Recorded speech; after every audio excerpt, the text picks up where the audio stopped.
Hello guys, welcome to my channel. Mag 5:30 na, ang sabi ko sa aking housekeeping manager, 6 o'clock ako mag-out para matapos ang dalawang room. Pero tatanggalin ko na muna yung ikatlong room na cover ng kama kasi mahirapan akong bukas.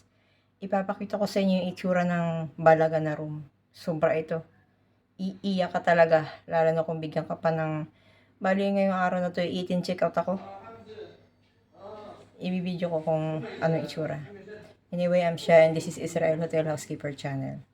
Please watch this.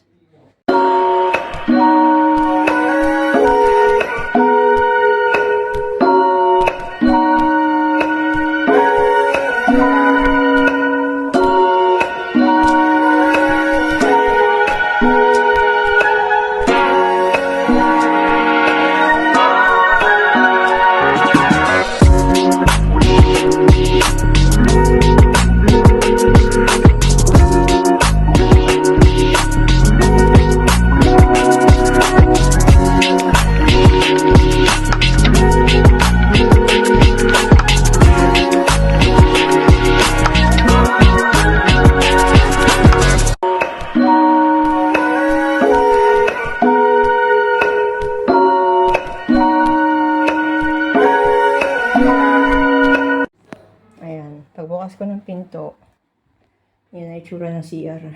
Iyak na ako, pero hindi ako iiyak.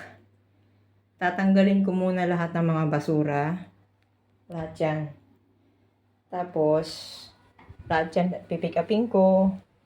Ano nangyari sa coffee area, warak ng table, para may naglarong pusa at aso. And then, hinubaran ko na yung kama.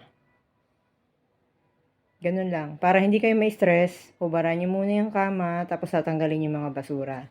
Saka ka mag-i-start mag-dusting. Sobrang dumi nito. Ano kayang ginawa nila dito sa floor na to? Anyway, buksan na ang ilaw para masimulan na ang pagkatanggal ng basura. Tapos na ako sa dalawang room. Hindi na ito kasama. May tatlo pa akong room eh.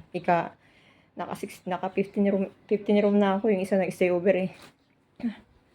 Grabe. Okay. Bye-bye. Ano ba to? Ano bang madinurog-durog nila dito?